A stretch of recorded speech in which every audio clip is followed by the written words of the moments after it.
Pompeo and Lynn, Westmoreland here to react to that story and more. Thanks, Congressman, for joining us.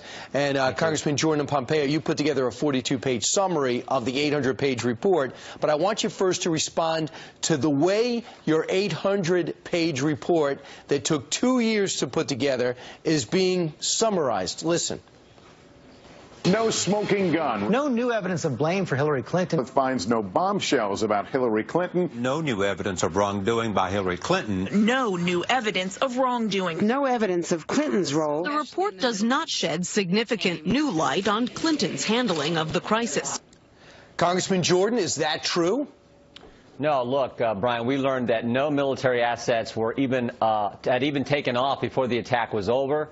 But as I said yesterday, what did start before the attack was over was the political spin, because at 10:08 that night, when Tyrone Woods is still on the roof of the annex, fighting for his life and his fellow citizens' lives, she's making a statement that points to the video as the catalyst for the attack, which we all know was false. She says someone sought to justify this vicious behavior as a response to inflammatory material on the internet. We know that was misleading and false, because an hour later she tells her daughter terrorists killed our people, and the next day she tells the Egyptian prime minister that the film had nothing to do with it. It was a planned attack, not a protest. So the spin started right away before the attack's over, but help getting to our folks did it. And that's why Mike and I wrote our report, where we talked about politics drove this from the get-go for this administration, and that's something that shouldn't happen in our country. And, Congressman, we found out about a meeting that took place at about 5:30 where this was already being brought up, right, Pompeo? Yep. Congressman Pompeo?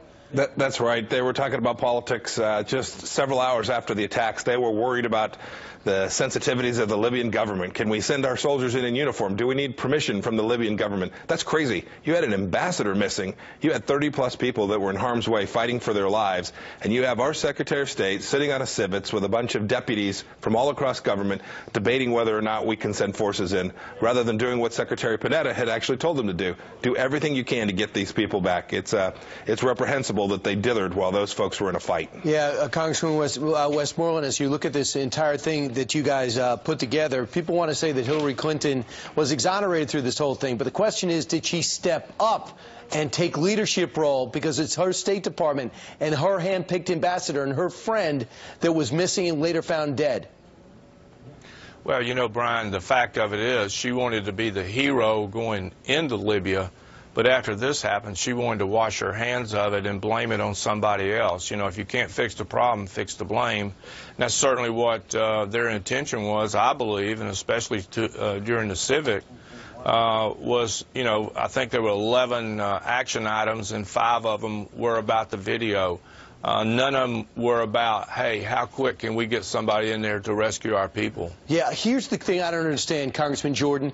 An order was given for Panetta to take action. Yep. For some reason, he never took action. What stopped the action, some type of rescue effort to stop the carnage?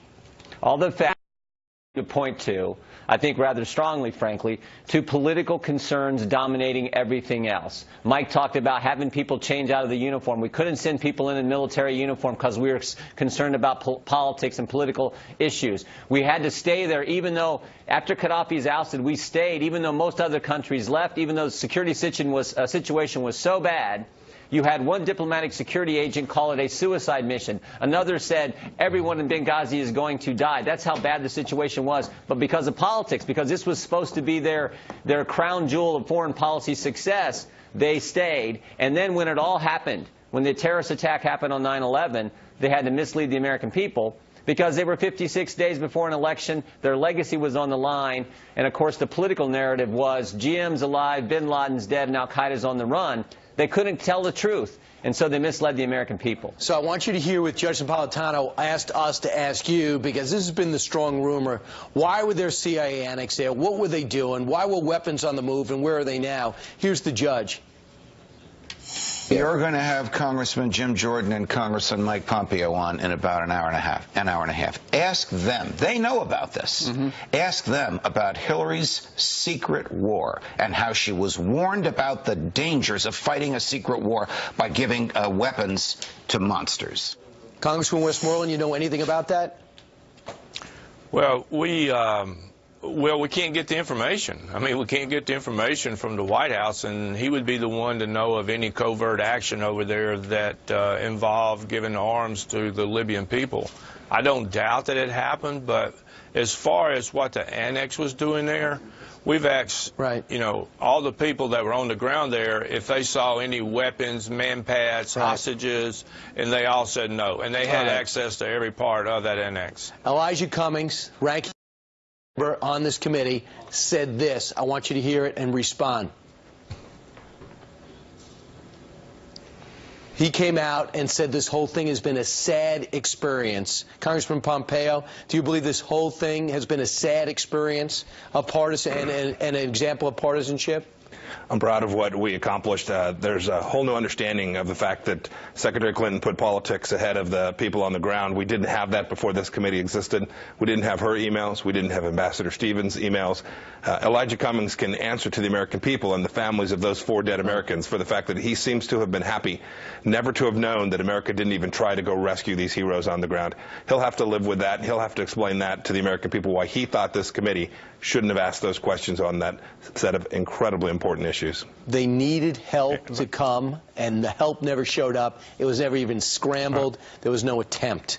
Unbelievable, this America. Congressman Pompeo, Jordan, and Westmoreland, thanks so much. Thank you. You can read their 42-page report. It's now available. Well, with the